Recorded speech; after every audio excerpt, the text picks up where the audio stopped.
Hello guys, तो कैसे हैं आप लोग। तो चलिए स्टार्ट करते हैं हमारे लेक्चर के साथ। और जैसा कि आप सभी को पता है, हमारी पॉलिटी की सीरीज़ चल रही है, latest edition of M Laxmikanth. Done. तो हमारे लेक्चर को आगे बढ़ाते हैं हम। तो कल हमारे लास्ट लेक्चर के अंदर हम देख रहे थे हमारा चैप्टर जो कि था कॉन्सेप्ट ऑफ कॉन्स्टिट्यूशंस। राइट, वो चैप्टर हमने देखा था। उसके अंदर कुछ चीज़ें देखी थी, जैसे कि हमने मीनिंग ऑफ कॉन्स्टिट्यूशन देखा था। साथ ही साथ हमने देखा था कि कॉन्स्टिट्यूशन को कौन कौन से डिफरेंट टर्मिनोलॉजीज़ के साथ जाना जाता है ना। और डिफरेंट जो वेरियस पॉलिटिकल साइंटिस्ट थे, कॉन्स्टिट्यूशनल एक्सपर्ट थे, उनके व्यूज़ क्या थे, है ना। उन्होंने किस तरीके से कॉन्स्टिट्यूशन को डिफ़ाइन किया था, जैसे Gilchrist, Gettell, Wade and Philips. तो इन लोगों ने किस तरीके से कॉन्स्टिट्यूशन को डिफ़ाइन किया था, ये सारी चीज़ें भी हमने देखी थी। इसी के साथ साथ हमने देखा था कि what are the functions of the constitution, है ना, कि कॉन्स्टिट्यूशन जो है उसके क्या फंक्शंस होते हैं। तो एलिड बल्मेर जो है उन्होंने बताया था हमें, है ना। उन्होंने सर्टेन प्रिंसिपल्स दिए थे, फंक्शंस दिए थे कि कॉन्स्टिट्यूशन के क्या फंक्शन होते हैं, कि वो डिफाइन करता है पॉलिटिकल कम्युनिटी की बाउंड्री को, nature of the political authority, rights of the citizens and the duty of them हो गया टुवार्ड्स द स्टेट। डन। साथ ही साथ हो गया रेगुलेट करता है पॉलिटिकल इंस्टीट्यूशंस को, पावर शेयरिंग बताता है बिटवीन द सेंटर हो गया and the various regional government, that is state government. साथ ही साथ हो गया socio economical and the developmental goal की जो रिस्पॉन्सिबिलिटी है स्टेट की, वो भी बताता है। डन। इसी के साथ हमने देखा था कि quality of a good constitution क्या होती है, जैसे कि ब्रेविटी यानी कि क्लैरिटी, है ना। ब्रेविटी हो गया, ब्रेविटी के अंदर प्रिसाइसनेस देखा था, फिर क्लैरिटी, डेफिनेटनेस हो गया, कॉम्प्रिहेंसिवनेस, सूटेबिलिटी हो गया, स्टेबिलिटी हो गया, एडेप्टेबिलिटी। तो ये सारी चीज़ें हम देख चुके हैं। इसी के साथ हमने चालू किया था हमारा classification of a constitution. Constitution को किस किस टाइप्स के अंदर डिवाइड किया गया है ना। तो उसके अंदर हमने सबसे पहला देखा था इवॉल्व एंड इनेक्टेड कॉन्स्टिट्यूशन, है ना। तो based on the evolution process के हिसाब से इन्हें इवॉल्व एंड इनेक्टेड कॉन्स्टिट्यूशन के अंदर डिवाइड किया था, ये भी हमने देखा था। इसके अंदर हमने देखा था कि भाई इवॉल्व कॉन्स्टिट्यूशन होता है वो कैसा होता है, over a period of time evolve होता है ना। जो वेरियस कन्वेंशंस है, प्रैक्टिस है, जुडिशियल हो गया, जजमेंट हो गया, डिसीजंस हो गया, तो इन सब चीज़ों को इनकॉर्पोरेट करते करते पार्लियामेंट्री अमेंडमेंट्स है, इन सब चीज़ों को देखते देखते क्या करता है, over a period of time ये सारी चीज़ें उस कॉन्स्टिट्यूशन के अंदर क्या ऐड ऑन होती जाती है। एक फिक्स बुक की तरह कोडिफाई नहीं किया गया होता है इसको, है ना। एक पर्टिकुलर बुक की तरह कोडिफाई भी नहीं किया गया होता है। और इसके लिए ना ही कोई कॉन्स्टिट्यूशनल बॉडी बनाई गई होती है, जैसे कि constitutional assembly in case of India, हम पढ़ चुके हैं इसको, 1946 के अंदर बनाई गई थी, है ना। तो ये क्या होता है, उसको हम इवॉल्व कॉन्स्टिट्यूशन बोलते हैं। और इसका हमने एग्जाम्पल भी, ग्रेट एग्जाम्पल देखा था ब्रिटिश कॉन्स्टिट्यूशन। डन। उसके बाद हमने देखा था इनेक्टेड कॉन्स्टिट्यूशन। इनेक्टेड कॉन्स्टिट्यूशन के अंदर क्या था कि भाई एक इनेक्टेड करने के लिए एक बॉडी बनाई जाती है जिसको हम कॉन्स्टिट्यूशनल असेंबली बोलते हैं, है ना। और ये क्या करते, और दूसरे नामों से भी जाना जाता है इसको, जैसे कि कॉन्स्टिट्यूशनल काउंसिल, प्रमलगेट, कई बार किंग और पार्लियामेंट जो है ना वो भी प्रमलगेट करते हैं इसी बॉडी को बनाने के लिए। और इसके प्रोविज़न भी देखा था कि हमने किस तरीके से इसको बुकिस फॉर्मेट के अंदर, डॉक्यूमेंट्री और सीरीज़ के फॉर्मेट के अंदर क्या किया जाता है, कोडिफाई किया जाता है। तो उसको बोलते हैं इनेक्टेड कॉन्स्टिट्यूशन। इसका बेस्ट एग्जांपल अमेरिका है, और इंडिया का खुद का कॉन्स्टिट्यूशन है, वो भी क्या है, इनेक्टेड कॉन्स्टिट्यूशन। डन। तो ये हम पहला क्लासिफिकेशन देख चुके थे। तो आज से हम स्टार्ट करेंगे वो जो होगा हमारा second type of classification of the constitution, जो कि है क्या, रिटर्न एंड अनरिटर्न कॉन्स्टिट्यूशन। चलिए समझते हैं। सबसे पहले बात करते हैं हम रिटर्न कॉन्स्टिट्यूशन। तो भाई रिटर्न कॉन्स्टिट्यूशन क्या होता है, तो नाम से ही पता पड़ता है कि ऐसा कॉन्स्टिट्यूशन जिसको क्या किया गया है, एक प्रॉपर कॉन्स्टिट्यूशन बॉडी बनाई है, क्या करने के लिए, उसको ड्राफ्ट करने के लिए। और वो कॉन्स्टिट्यूशनल बॉडी ने क्या किया है, सारे लॉज जो हैं उन चीज़ों को ध्यान में रख के, है ना, socio economical, political, cultural, religious condition of a country, उसको ध्यान में रख के क्या किया है, एक लॉ को प्रॉपर कोडिफाई किया एक बुक और डॉक्यूमेंट के फॉर्म में, है ना। और उसको पूरा राइट अप करके एक बुक बनाई है उसकी। तो इस टाइप के जो कॉन्स्टिट्यूशन होते हैं ना, उसको हम रिटर्न कॉन्स्टिट्यूशन बोलते हैं। जैसे कि इसको एक बुकिश फॉर्म के अंदर क्या किया जाता है, कोडिफाई किया जाता है, सीरीज ऑफ डॉक्यूमेंट इसके अंदर ऐड किए जाते हैं। साथ ही साथ क्या किया जाता है, इसको प्रॉपरली एक कॉन्शियस मैनर के अंदर प्रिपेयर किया जाता है जो। और इसी कॉन्स्टिट्यूशन जो है ना, इसको बनाने के लिए एक कॉन्स्टिट्यूशन बॉडी भी बनाई जाती है, जो हम देख चुके हैं, कॉन्स्टिट्यूशनल असेंबली। अगर इंडिया का एग्जांपल की बात करें हम, तो उसको क्या बोलते हैं, कॉन्स्टिट्यूशनल असेंबली, जो इसके इनेक्ट करने के लिए बनाई जाती है। इसके बेस्ट एग्जांपल की हम बात करें तो भाई यूएसए का कॉन्स्टिट्यूशन, जो सबसे ओल्डेस्ट डेमोक्रेसी यानी कि ओल्डेस्ट कॉन्स्टिट्यूशन माना जाता है यूएसए का, है ना। तो उसी से इंस्पायर हमने भी बहुत सारे प्रोविज़न हमारे कॉन्स्टिट्यूशन के अंदर यूएसए के कॉन्स्टिट्यूशन से लिए थे। सबसे most important bill of rights, जिसको हम फंडामेंटल राइट्स भी कहते हैं, प्रियम्बल हो गया यूएसए कॉन्स्टिट्यूशन। डन। तो यूएसए, साथ ही साथ कनाडा का कॉन्स्टिट्यूशन भी देखने को मिलता है हमें, है ना, जो कि मोस्ट इम्पोर्टेंट रिटर्न कॉन्स्टिट्यूशन का पार्ट है। साथ ही साथ जापान हो गया, फ्रांस हो गया, एंड हमारा इंडियन कॉन्स्टिट्यूशन भी हमें पता है एक बुक देखने को मिलती है हमें, है ना, जो कि क्या है, सेंट्रल म्यूज़ियम है, लाइब्रेरी है पार्लियामेंट की, उसके अंदर देखने को मिलती है ओरिजिनल कॉन्स्टिट्यूशन जो रिटर्न था हमारा कोडिफाई करके एक बुक में अंदर, है ना, एक हीलियम के बॉक्स के अंदर रखा गया है। इसको आप सर्च करके देख सकते हैं।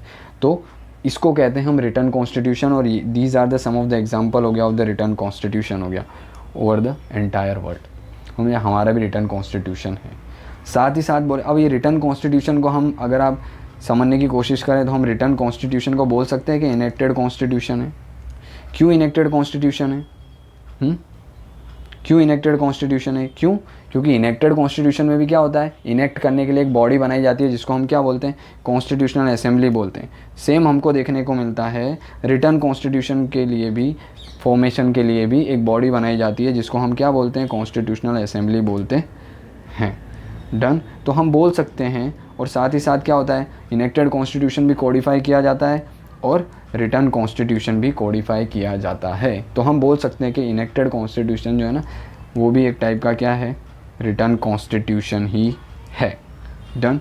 अब हम बात करते हैं अनरिटन कॉन्स्टिट्यूशन की। तो अनरिटन कॉन्स्टिट्यूशन क्या है, नाम से पता पड़ता है कि जो कि रिटर्न नहीं किया गया होगा। इसका मतलब क्या है, ये जो कॉन्स्टिट्यूशन होगा ये over a period of time क्या हो, पीरियड ऑफ टाइम हो गया, वेरियस प्रोविजंस हो गए, जुडिशियल जजमेंट होंगे, सेम चीज़ें जो हमने किसके अंदर, इवॉल्व कॉन्स्टिट्यूशन में पढ़ी थी ना, लास्ट क्लासिफिकेशन के अंदर ऊपर, सेम चीज़ें अनरिटन में देखने को मिलती है। Over a period of time various judgement होते हैं ना, जुडिशियल डिक्री होती है ना, वेरियस पार्लियामेंट्री अमेंडमेंट्स देखने को मिलते हैं, है ना। इन सब चीज़ों को इनकॉर्पोरेट करते करते, जो सोसाइटी में चेंजेस आ रहे हैं उनको इनकॉर्पोरेट करते करते हैं ना, जो कॉन्स्टिट्यूशन के अंदर क्या एड ऑन करते जाते हैं। एक प्रॉपर कोडिफिकेशन नहीं होता है, ना कोई ऐसी बॉडी होती है जो कॉन्स्टिट्यूशन बनाने के लिए इनेक्ट की गई होती है। तो उसको बोलते हैं हम अनरिटन कॉन्स्टिट्यूशन, ठीक है, जिसके अंदर क्या होता है, जो कि नहीं होता है एक बुकिश फॉर्मेट और डॉक्यूमेंट फॉर्मेट में। साथ ही साथ हो गया, इसको ना ही कोडिफाई किया गया होता है और ना ही ये फाउंड किया जाता है, ठीक है, in the form of a codified book document. तो इसको हम कहाँ से देखने को मिलता है, तो वो ये जो कन्वीनियंट प्रैक्टिसेस हैं, है ना, कुछ प्रिंसिपल्स हैं, चार्टर्स हैं, स्टेच्यूट हैं, जुडिशली डिसीजंस है, तो इन सब चीज़ों को क्या इनकॉर्पोरेट किया जाता है, बट इनको प्रॉपर कोडिफाई करके एक बुकिश फॉर्मेट में नहीं रखा जाता है। तो उसको हम क्या बोलते हैं, उसको हम कहते हैं अनरिटन कॉन्स्टिट्यूशन।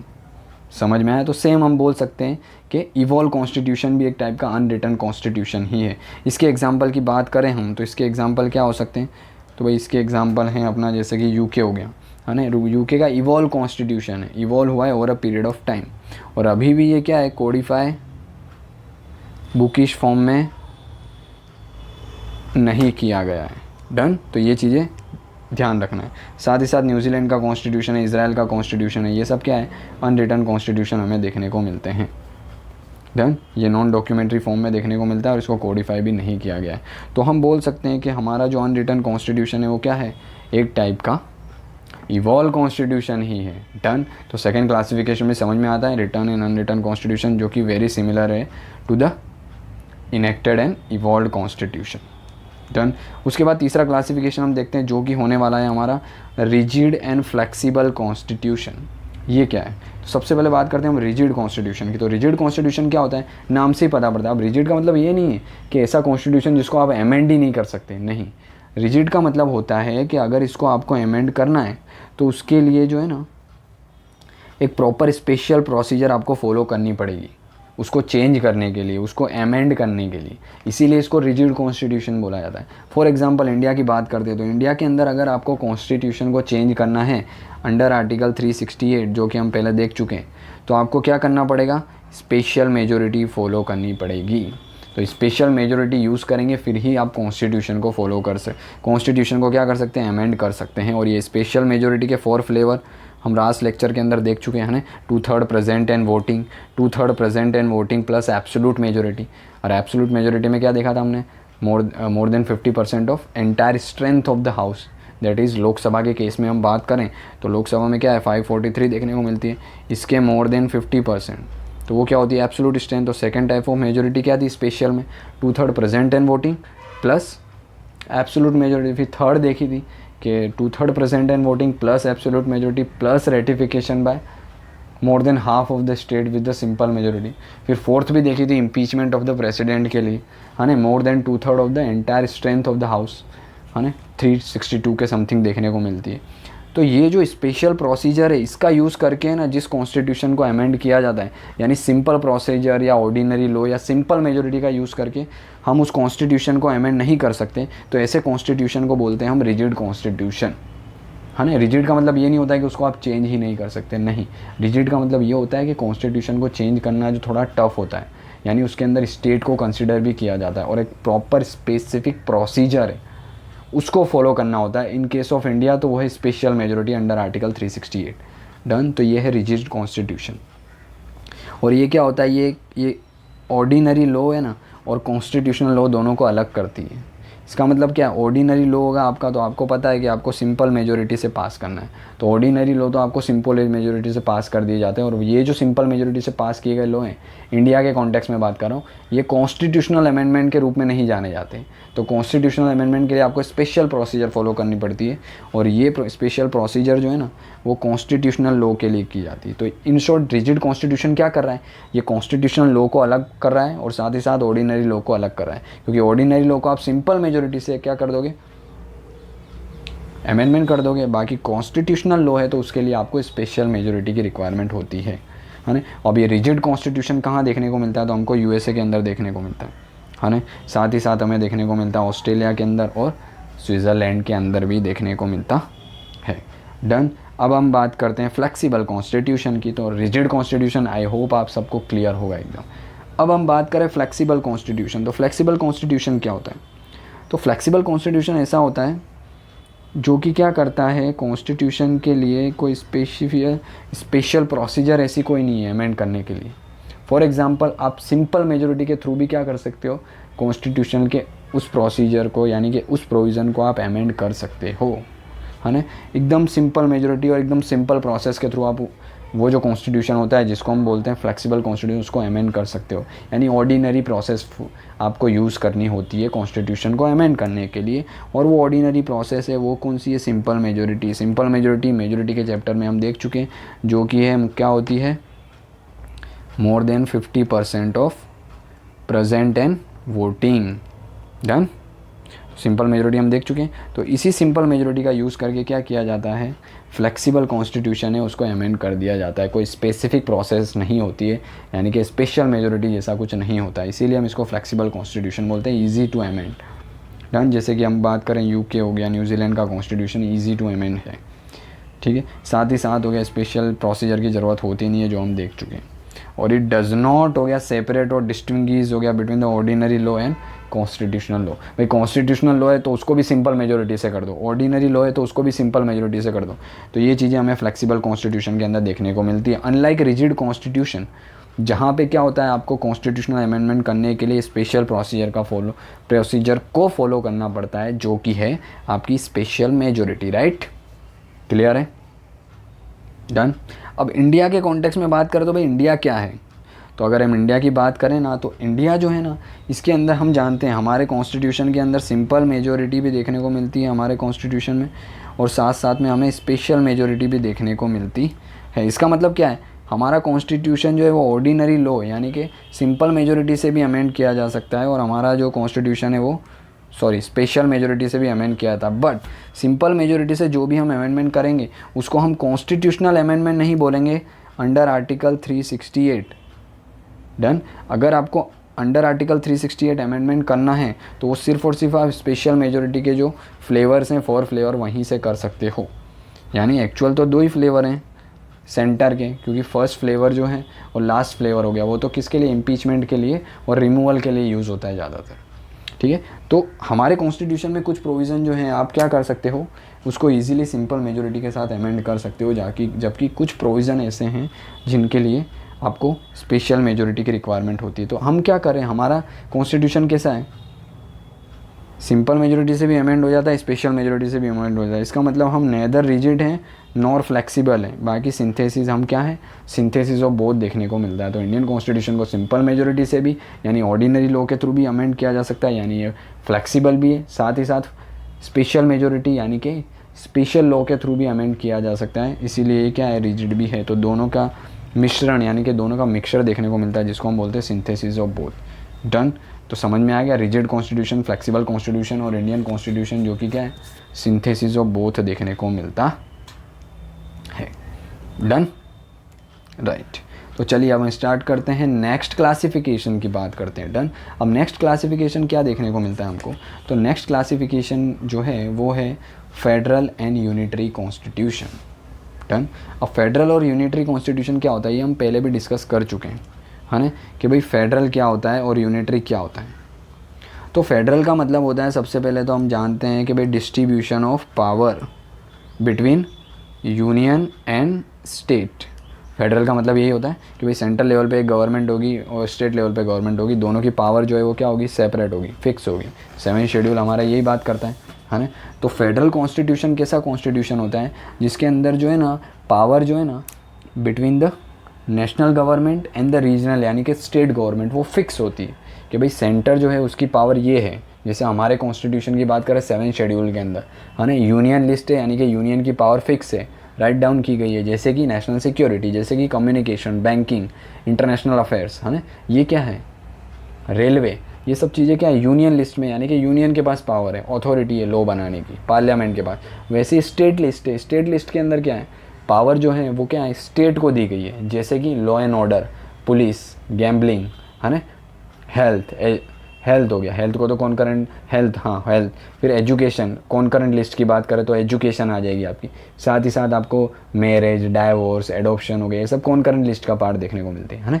तो फेडरल कॉन्स्टिट्यूशन क्या होता है कि जिसके अंदर सेंटर और स्टेट की पावर क्लियर कट डिफाइन की गई है और उनको अपने अपने रिस्पेक्टिव जुरिस्डिक्शंस के अंदर रह के काम करना होता है ना। फॉर एग्जांपल हम बात करें तो यूएस हो गया, ब्राज़ील हो गया, रशिया हो गया, ऑस्ट्रेलिया हो गया, कनाडा हो गया, ये सब क्या है, फेडरल कॉन्स्टिट्यूशन देखने को मिलते हैं। डन, क्लियर है। चलिए आगे बढ़ते हैं।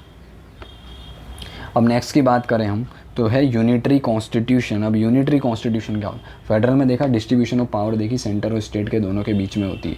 तो ऐसा कॉन्स्टिट्यूशन जो क्या करता है, सेंटर और स्टेट के बीच में पावर का डिस्ट्रीब्यूशन करता है क्लियर कट, एक दूसरे के जुरिस्डिक्शंस के अंदर इंटरफेयर नहीं कर सकते, तो उसको बोलते हैं हम फेडरल कॉन्स्टिट्यूशन। जबकि बात करें हम यूनिटरी कॉन्स्टिट्यूशन, नाम से ही पता पड़ा यूनियन गवर्नमेंट के पास मैक्सिमम पावर होती है।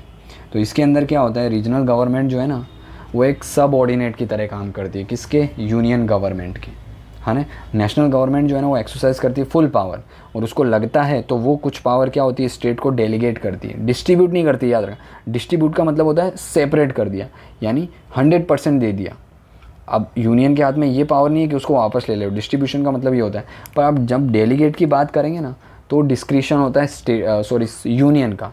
तो डेलीगेट्स के अंदर क्या होता है, यूनियन की जो पावर है वो क्या है, स्टेट को क्या डेलीगेट करता है यूनियन, यानी कि सेंटर अपने हिसाब से, उसकी मर्जी हुई तो दिया, नहीं मर्जी हुई तो नहीं दिया। यानी कि मोर पावर किसके पास देखने को मिलती है, नेशनल गवर्नमेंट के पास देखने को मिलती है, यूनियन के पास देखने को मिलती है। ऐसे कॉन्स्टिट्यूशन कौन से हैं, तो भाई यूके का कॉन्स्टिट्यूशन, फ्रांस का कॉन्स्टिट्यूशन हो गया ना, जापान चाइना का कॉन्स्टिट्यूशन हो गया, इटली नॉर्वे का कॉन्स्टिट्यूशन।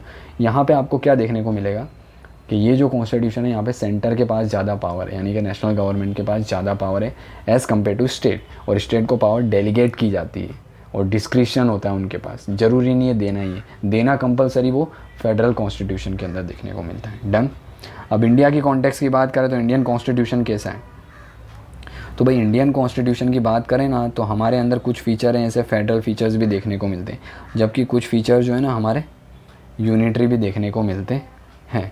फेडरल फीचर्स हमारा 7 शेड्यूल्स हो गया, है ना, प्रेसिडेंट इलेक्शंस हो गया, राज्यसभा के अंदर रिप्रेजेंटेशन हो गया ऑफ द स्टेट, है ना, ये सारे क्या हैं, ये सारे हमारे फेडरल फीचर है। जबकि कुछ यूनिटरी फीचर्स भी हैं। फॉर एग्जांपल इमरजेंसी प्रोविजंस की बात करें, नेशनल इमरजेंसी, है ना, साथ ही साथ क्या है, कॉन्स्टिट्यूशनल इमरजेंसी और प्रेसिडेंट रूल, राइट। और इसके अलावा देखें बहुत सारी और भी पावर्स देखने को मिलती है हमें, जो कि क्या करती है, एक नेचर बताती है यूनिटरी कॉन्स्टिट्यूशन होने का। डन। तो इंडिया के अंदर हम देखें तो भाई कुछ प्रोविज़न जो है वो क्या है, कुछ प्रोविज़न वो है फेडरल है और कुछ प्रोविज़न है यूनिटरी है, यानी हम क्या है, दोनों का सिंथेसिस देखने को मिलता है। इसीलिए केसी वेयर जो थे कॉन्स्टिट्यूशनल एक्सपर्ट, इन्होंने क्या कहा था, इंडिया को क्वाज़ाई फेडरल कहा था।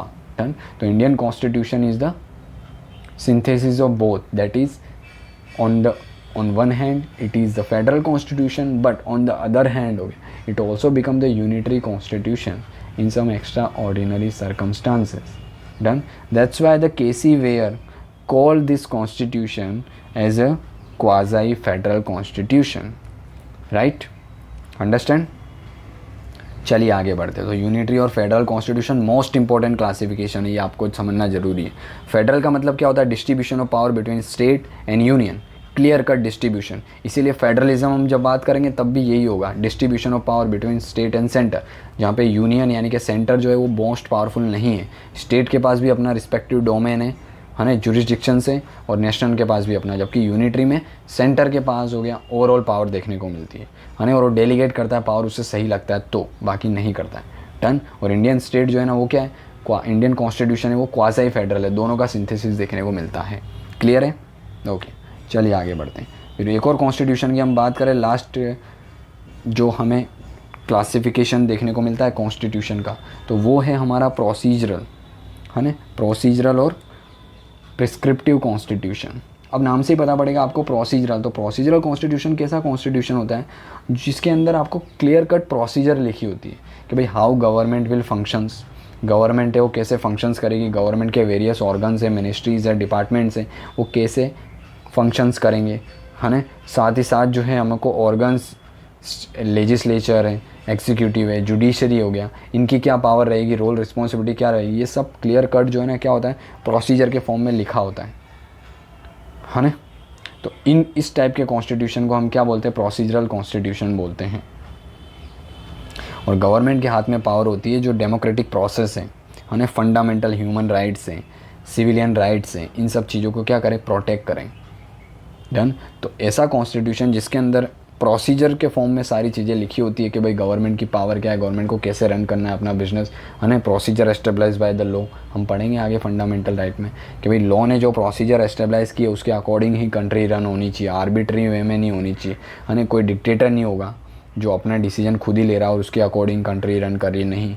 तो ये सारी चीज़ें हमको प्रोसीजरल कॉन्स्टिट्यूशन में देखने को मिलती है। ऑन द अदर हैंड अगर हम बात करते हैं पर्सपेक्टिव या प्रिस्क्रिप्टिव कॉन्स्टिट्यूशन, तो प्रिस्क्रिप्टिव कॉन्स्टिट्यूशन जो होता है ना, ये क्या होता है, ये ब्रॉडर कॉन्स्टिट्यूशन होता है। इसके अंदर प्रोसीजर तो होती है, साथ ही साथ क्या होता है, कॉमन सोसाइटल गोल है, पब्लिक अथॉरिटीज़ है ना, सोशल वेलफेयर की चीज़ें, ये सारी चीज़ें उसके अंदर इंक्लूड करेली होती है। प्रोसीजर के साथ साथ क्या होते हैं, पब्लिक गुड्स के लिए, सोशल वेलफेयर के लिए, गुड गवर्नेंस के लिए जो चीज़ें, वो सारी चीज़ें भी क्या होती है, प्रिस्क्रिप्टिव कॉन्स्टिट्यूशन के अंदर मेंशन की गई होती है, जो कि स्टेट को क्या होना होता है, अचीव करना होता है ना। State has to strive towards the achievement of this goal of the constitution, तो उसको बोलते हैं हम प्रिस्क्रिप्टिव कॉन्स्टिट्यूशन। और प्रोसीजरल कॉन्स्टिट्यूशन में क्या होता है, एक प्रोसेस लिखी होती है। प्रिस्क्रिप्टिव जो है ना, ये होलिस्टिक टर्म है जिसके अंदर प्रोसीजर भी आ जाता है और साथ ही साथ क्या होते हैं, एक ब्रॉडर कंसेशंस भी देखने को मिलता है towards the common societal goal. Done. तो क्लियर हुआ। तो ये लास्ट क्लासिफिकेशन था जो कि procedural and the prescriptive constitution भी कहा जाता है। डन। अभी हम बात करते हैं दो टर्म की, भाई constitutionalism and the constitutional government, ये क्या होती है, तो उसको समझते हैं। चलिए सबसे पहले बात करते हैं हम कि कॉन्स्टिट्यूशनलिज्म क्या होता है। तो भाई कॉन्स्टिट्यूशनलिज्म जो होता है ना, ये क्या बताता है कि आपको कॉन्स्टिट्यूशन को फॉलो करना है, कॉन्स्टिट्यूशन में आपका फेथ है, अब कॉन्स्टिट्यूशन को फॉलो करना है, इसका मतलब क्या हुआ, तो भाई कॉन्स्टिट्यूशन क्या करता है, गवर्नमेंट जो है ना उसके ऊपर क्या रिस्ट्रिक्शन डालता है, through what, through the, for example हम बात करें हमारे कॉन्स्टिट्यूशन की पार्ट 3 के अंदर फंडामेंटल राइट्स हैं, वो फंडामेंटल राइट्स क्या है, negative in nature, next chapter में हम देखने वाले हैं। वो क्या है, नेगेटिव ऑब्लिगेशन डालते हैं स्टेट के ऊपर कि states should protect the citizens, should protect the equality of the citizen, should protect the freedom of the citizen, है ना। चाइल्ड लेबर प्रोहिबिशन करना है ना, exploitation of a child, human trafficking नहीं करनी, तो states shall not do that, states shall not do this, यानी state के ऊपर इन शॉर्ट क्या कर रहा है, ऑब्लिगेशन डाल रहा है कि स्टेट को ये भी करना चाहिए, वो भी करना चाहिए, ये प्रोटेक्ट करना है, वो प्रोटेक्ट करना है। तो क्या हो रहा है, इन शॉर्ट हम कॉन्स्टिट्यूशन के प्रोविज़न को देखेंगे तो वो क्या कर रहे हैं, गवर्नमेंट जो है उसके ऊपर लिमिटेशन डाल रहे हैं। तो ये जो चीज़ें हैं उसको बोला जाता है कॉन्स्टिट्यूशनलिज्म, यानी कॉन्स्टिट्यूशनलिज्म जो है ना वो एक लिमिटेड गवर्नमेंट की बात करता है कि भाई गवर्नमेंट जो है ना ओवर द मोर पावरफुल नहीं है, कॉन्स्टिट्यूशन पावरफुल है, इसीलिए वो गवर्नमेंट के ऊपर क्या लिमिटेशन रख के रखता है through its various provisions. Done. जैसे कि जुडिशियल रिव्यू हो गया, फंडामेंटल राइट्स हो गए, है ना। इन सब चीज़ों के थ्रू क्या होता है, कहीं ना कहीं गवर्नमेंट के ऊपर क्या होता है, बॉन्डेज देखने को मिलती है, लिमिटेशन देखने को मिलती है ना, गवर्नमेंट की पावर के ऊपर। और ये कहीं ना कहीं क्या होता है, अपोज करता है arbitrary power of a government. Government चाहे वो डिसीजन नहीं ले सकती, चाहे वो लॉ नहीं बना सकती। क्यों? क्योंकि जुडिशियल रिव्यू भी एक बेसिक स्ट्रक्चर का पार्ट है, जुडिशरी स्ट्रक डाउन करेगी उसको। तो कॉन्स्टिट्यूशनलिज्म का आइडिया आपको क्लियर हो रहा है। एक लिमिटेड गवर्नमेंट की बात करता है, यहाँ पे गवर्नमेंट जो है ना उसको लिमिट में रह के काम करना होता है, एक दायरे में रह के काम करना होता है। वो एकदम आर्बिट्री पावर अपनी एक्सरसाइज नहीं कर सकती, क्योंकि कॉन्स्टिट्यूशन ने उसके ऊपर क्या करा है, through the various provision of constitution limitation डाल रखी है कॉन्स्टिट्यूशन में। तो इस कॉन्सेप्ट को हम बोलते हैं कॉन्स्टिट्यूशनलिज्म। ठीक है, ये एक पॉलिटिकल ऑर्डर की बात करता है जिसके अंदर पावर जो है ना गवर्नमेंट की लिमिटेड होती है, और साथ ही साथ हो ना power of a government is confirm हो गया to the law and the rules. तो लॉ और रूल्स जो बनाए गए उसके अकॉर्डिंगली गवर्नमेंट को चलना है, आर्बिट्री पावर एक्सरसाइज नहीं करनी है, कॉन्स्टिट्यूशनल। अब क्या होता है, अब कॉन्स्टिट्यूशन के थ्रू क्या जो गवर्नमेंट दी जाती है, यानी कॉन्स्टिट्यूशन के अंदर जो गवर्नमेंट दी गई है, क्योंकि कॉन्स्टिट्यूशन के अंदर हम पार्लियामेंट्री फॉर्म ऑफ गवर्नमेंट होगी हमारी, तो वो जो प्रोविज़न के कारण जो गवर्नमेंट बन के आती है उसको हम बोलते हैं constitutional government, which is according to the rules made by the constitution. तो कॉन्स्टिट्यूशन में जो रूल्स है उसके अकॉर्डिंगली जो गवर्नमेंट बनाई गई है उसको हम बोलते हैं constitutional government as oppose to arbitrary government, है ना। पाकिस्तान के अंदर आर्बिट्री गवर्नमेंट है, कहने को क्या बोलते हैं, डेमोक्रेसी की बात करते हैं, पर एक्चुअल है नहीं। सेम चाइना में देख लो, है ना, बोला जाता है कि we are the China is a republican nation, head of the state is elected, but elected कैसे इलेक्ट किया जाता है भाई, सिंगल पार्टी होती है ना, तो मोनोपोली देखने को मिलती है, तो प्रोसीजर फॉलो नहीं की गई। इसका मतलब उनकी कॉन्स्टिट्यूशनल गवर्नमेंट है कहाँ से। तो भाई कॉन्स्टिट्यूशन जो है ना वो क्या करता है, गवर्नमेंट की पावर को लिमिट करता है, पर वहाँ पे क्या है, गवर्नमेंट जो है ना ऑल द मोर पावरफुल है। बट हमारे कॉन्स्टिट्यूशन में ऐसा नहीं है, हमारे कॉन्स्टिट्यूशन में क्लियर कट दिया गया है government should do that, should not do that, है ना। तो ये चीज़ें क्लियर कट है। तो इसीलिए जो कॉन्स्टिट्यूशनलिज्म होता है वो लिमिटेड गवर्नमेंट की बात करता है, और कॉन्स्टिट्यूशन प्रोविजंस के अकॉर्डिंगली रूल को अकॉर्डिंगली गवर्नमेंट को रन करना होता है चीज़ों को, है ना। गुड गवर्नेंस के लिए काम करना होता है, वेलफेयर के लिए काम करना होता है। और ये जो गवर्नमेंट है जो कॉन्स्टिट्यूशन के रूल्स के द्वारा बनाई गई है, रूल्स के अंदर चीज़ें मेंशन है, उसके थ्रू जो गवर्नमेंट बनी है उसको हम कॉन्स्टिट्यूशनल गवर्नमेंट बोलते हैं। डन है, क्लियर है, दोनों के बीच में डिफरेंस समझ में आया। अब इसको थोड़ा और क्लियर करते हैं हम कि भाई एक्चुअल कॉन्स्टिट्यूशनलिज्म है क्या। तो देखो कुछ प्रोविज़न है हमारे कॉन्स्टिट्यूशन के जो क्या बताते हैं, कॉन्स्टिट्यूशनलिज्म जो है ना वो है और उसको स्ट्रेंथन करते हैं। जैसे कि हम बात करते हैं सबसे पहले पॉपुलर सोवरानिटी। पॉपुलर सोवरानिटी का मतलब क्या होता है कि भाई जो इंसान हैं, लोग हैं, पीपल है, सिटीज़न है ऑफ दिस कंट्री, उनके पास वो क्या है, सोवरन है, वो अपने डिसीजन खुद ले सकते हैं। अब वो खुद ले सकते हैं in the sense larger democracy है, मोर देन 140 करोड़ पॉपुलेशन है, तो वहाँ पे सारे डिसीजन क्या है, वन बाय वन तो लेंगे नहीं। तो इसीलिए वो क्या है, through the means of representative democracy, हम इलेक्ट करते हैं हमारे रिप्रेजेंटेटिव को और वो हमारे लिए डिसीजन ले रहे हैं। यानी इन शॉर्ट देखे जाए तो हम क्या कर रहे हैं, हम ही हमारे लीडर को चूज़ करके, रिप्रेजेंटेटिव को चूज़ करके भेज रहे हैं और वो डिसीजन ले रहे हैं। यानी इन शॉर्ट देखा जाए ग्राउंड लेवल पे तो डिसीजन तो हम ही ले रहे हैं। तो कॉन्स्टिट्यूशनलिज्म क्या बात करता है, वो बात करता है कि भाई लोग जो है ना वो सोवरन है, समझा, लोग डिसीजन खुद ले रहे हैं, समझ रहे हैं आप। तो पॉपुलर सोवरानिटी भी जो है ना एक एलिमेंट देखने को मिलता है कॉन्स्टिट्यूशनलिज्म का। साथ ही साथ rule of law most important है। रूल होगा, लॉ जो होगा, लॉ उसके अकॉर्डिंग ही कॉन्स्टिट्यूशन को, यानी उसके अकॉर्डिंग ही क्या है, गवर्नमेंट को रन करना है खुद को, एग्जीक्यूटिव, जुडिशरी, लेजिस्लेचर, उनको रूल ऑफ लॉ के अकॉर्डिंग ही चलना है। आर्बिट्री पावर एक्सरसाइज नहीं कर रही, जो कि इंटेंस क्या कर रहा है, गवर्नमेंट को लिमिट कर रहा है कि भाई गवर्नमेंट हो, आपको रूल के अकॉर्डिंग ही चलना है, beyond the rules you can't go. तो रूल ऑफ लॉ भी एक एलिमेंट है। साथ ही डेमोक्रेटिक गवर्नमेंट की बात करें, डेमोक्रेटिक गवर्नमेंट का मतलब क्या होता है, ऐसी गवर्नमेंट जिनको लोगों ने चुना है। हमारे यहाँ देखने को मिलती है इलेक्शंस के थ्रू ऐसी गवर्नमेंट जिसको क्या है, गवर्नमेंट ने, ऐसी गवर्नमेंट हो गया जिसको लोगों ने चुना है यहाँ के, तो उसी को बोला जाता है डेमोक्रेटिक गवर्नमेंट, जो कि एक एलिमेंट है कॉन्स्टिट्यूशनलिज्म का। Separation of power and theory of checks and balance. Separation of power between legislative, executive, judiciary. Legislative है यानी कि पार्लियामेंट है, तो उनका काम है लॉ को बनाना, और वो बना के एग्जीक्यूटिव को देंगे और एग्जीक्यूटिव क्या करेगा, उस लॉ को ग्राउंड लेवल तक इम्प्लीमेंट करेगा। बट ये लॉ है अकॉर्डिंग टू द कॉन्स्टिट्यूशन है कि नहीं, तो थर्ड ऑर्गन यानी कि जुडिशरी देखेगी, जुडिशियल इंटरप्रिटेट करेगी उसको कि अकॉर्डिंग टू कॉन्स्टिट्यूशन है तो अलाउ करेगी, नहीं है तो उसको नल एंड वॉइड अनकॉन्स्टिट्यूशनल करके उसको डस्टबिन में डाल दिया जाएगा, है ना। तो ये जो सेपरेशन ऑफ पावर है ये भी क्या है, कॉन्स्टिट्यूशनलिज्म का एलिमेंट है, कॉन्स्टिट्यूशन के अंदर लिखा गया है ये, जो क्या कर रहा है, गवर्नमेंट को लिमिट कर रहा है, और उसी को हम कॉन्स्टिट्यूशनलिज्म बोलते हैं। डन। और theory of checks and balance के अंदर क्या होता है, जैसे जुडिशरी है वो क्या करती है, एग्जीक्यूटिव और लेजिस्लेचर दोनों के ऊपर चेक्स रखती है कि एग्जीक्यूटिव कोई भी ऐसा डिसीजन नहीं ले आर्बिटरी, तो उसके लिए जुडिशरी है। वैसे लेजिस्लेचर की बात करें तो वो क्या करती है, एग्जीक्यूटिव से क्वेश्चन करती है पार्लियामेंट में और चेक्स एंड बैलेंस रखती है ना। तो एक दूसरे के ऊपर क्या करते हैं ये लोग, चेक्स एंड बैलेंस रखते हैं। तो ये theory of checks and balance भी हमको देखने को मिलता है, जो कि कॉन्स्टिट्यूशनलिज्म का ही पार्ट है। साथ ही साथ इंडिपेंडेंट जुडिशरी तो मोस्ट इंपॉर्टेंट है, ताकि वो लेजिस्लेचर और जुडिशरी को क्या कर सके, रूल ऑफ लॉ के अकॉर्डिंगली है ना वो लोग चल रहे हैं कि नहीं उसको चेक कर सकें, है ना, फंडामेंटल राइट को प्रोटेक्ट कर सकें। साथ ही साथ हो गया मिलिट्री के ऊपर सिविलियन कंट्रोल, मोस्ट इंपॉर्टेंट है कि भाई जो हमारे मिलिट्री है, आर्मी है, पैरा मिलिट्री है, पुलिस है, इनके ऊपर जो है ना सिविलियन गवर्नमेंट का कंट्रोल होना चाहिए। सिविलियन गवर्नमेंट यानी ऐसी गवर्नमेंट जिसको सिविलियंस यानी कि सिटीजन ने चुन के बिठाया है। जो अभी रिसेंटली इलेक्शंस हुए तो जो गवर्नमेंट है हमारी वो क्या है, सिविलियन गवर्नमेंट है। सिविलियन गवर्नमेंट क्या होती है, अकाउंटेबल गवर्नमेंट होती है, accountable to the constitution, accountable to the people of this country, समझ रहे। तो ऐसी जो सिविलियन गवर्नमेंट होती है ना उनके हाथ में मिलिट्री पावर होनी चाहिए। अनलाइक पाकिस्तान में क्या है हमें देखने को मिलता है, पाकिस्तान की जो आर्मी है वो रूल करती है ना, इलेक्शंस के अंदर इंटरफेयर करती है, प्राइम मिनिस्टर बनाने में उनका रोल देखने को मिलता है हमें। ऐसा इंडिया में नहीं है। डन। तो इंडिया के अंदर जो मिलिट्री हो क्या है, सिविलियन कंट्रोल के अंदर देखने को मिलती है। साथ ही साथ पुलिस जो है ना govern by the law and the judicial control. Various procedures हैं, वेरियस लॉ हैं, जैसे कि Indian penal code, criminal procedure code, civil procedure code, इसके थ्रू चलती है। और रिसेंटली तो पता है आपको 1 जुलाई से हमने देखा ये जो 3 लॉ हैं, Indian penal code, criminal procedure code of 19, है ना, और साथ ही साथ हो गया इंडियन एविडेंस एक्ट हो गया। इन तीनों को चेंज करके न्यू 3 लॉज देखने को मिलते हैं। कौन से आप कमेंट बॉक्स में मेंशन करिए, चलिए देखें आप करंट अफेयर से कितने अपडेटेड हैं।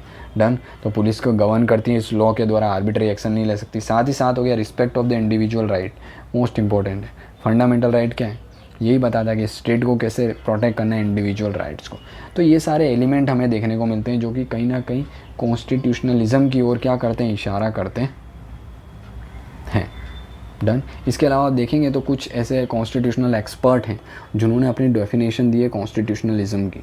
जैसे कि आप देखेंगे फेडरिच है, रूशी के, वेयर है, यबेमा हो गया, ये सब कुछ स्कॉलर है जिन्हें अपनी डेफिनेशन दी है कॉन्स्टिट्यूशनलिज्म की। इसको एक बार आप गो थ्रू होइएगा, सेम वही चीज़ें जो हमने डिस्कस की। जैसे कि बात करें हम फ्रेडरिक ने क्या किया है, उन्होंने बताया कि भाई जो कॉन्स्टिट्यूशनलिज्म जो है ना ये एक सिस्टम है ऑफ अ इफेक्टिव रिस्ट्रेन हो गया अपॉन द गवर्नमेंट एक्शंस। वही चीज़ है, गवर्नमेंट यानी कि लिमिटेड गवर्नमेंट के एक्शन से उसके ऊपर रिस्ट्रेन करना, यही काम है किसका, कॉन्स्टिट्यूशनलिज्म का। तो फेडरिच ने यही कहा है। साथ ही साथ रूशिक की बात करें, रूशिक ने क्या कहा है, उन्होंने बात की कि कॉन्स्टिट्यूशनलिज्म जो है कि एसेंशियली लिमिटेड गवर्नमेंट की बात करता है, जो चीज़ें हम डिस्कस कर चुके हैं। सेम वेयर ने भी यही किया है, यही कहा है कि भाई कॉन्स्टिट्यूशनल गवर्नमेंट जो होती है ना वो क्या होती है, something more than a government according हो गया to the terms of a constitution, है ना। तो क्या होती है, कॉन्स्टिट्यूशन के अकॉर्डिंग चलती है और उससे और बियॉन्ड भी देखने को मिलती है, which is abide by the constitution. Done. तो वेयर। साथ ही साथ येबेमा की बात करें तो उन्होंने भी a form of a constitutional government को क्या बोला है, कॉन्स्टिट्यूशनल गवर्नमेंट क्या है, फॉर्म ऑफ अ गवर्नमेंट देखने को मिलती है ना, जो कि क्लासीफाई करती है एज ए कॉन्स्टिट्यूशनल, है ना, जो कि कॉन्स्टिट्यूशन को क्लासीफाई किया गया उसी के अंदर देखने को मिलती है, कॉन्स्टिट्यूशन के अकॉर्डिंग रन होती है गवर्नमेंट, तो उसको हम बोलते हैं कॉन्स्टिट्यूशनल गवर्नमेंट। डन। तो क्लियर है आपको। तो ये हमारा 3rd चैप्टर देखने को मिलता है जो हमने लास्ट टाइम स्किप किया था। क्यों? क्योंकि कुछ ऐसी प्रॉब्लम्स थी। तो अभी हम ये चैप्टर कवर कर चुके हैं होलिस्टिकली। डन। तो ये इसी के साथ क्या होता है, हमारा ये 3rd जो चैप्टर है उसको हम एंड करेंगे। डन। इस चैप्टर के अंदर हमने क्या देखा, तो हम अगर ब्रीफ में देखें तो इस चैप्टर के अंदर हमने कॉन्सेप्ट देखे कि भाई कॉन्स्टिट्यूशन है क्या एक्चुअली, है ना, कॉन्स्टिट्यूशन एक्चुअली होता क्या है, उसके डिफरेंट फंक्शंस क्या हैं, है ना। फंक्शंस के अलावा आप देखेंगे हमने ये भी बात की कि क्लासिफिकेशन ऑफ द कॉन्स्टिट्यूशन क्या है ना। क्लासिफिकेशन में हमने देखा इवॉल्व और इनेक्टेड कॉन्स्टिट्यूशन क्या होता है, रिटर्न और अनरिटर्न कॉन्स्टिट्यूशन क्या होता है।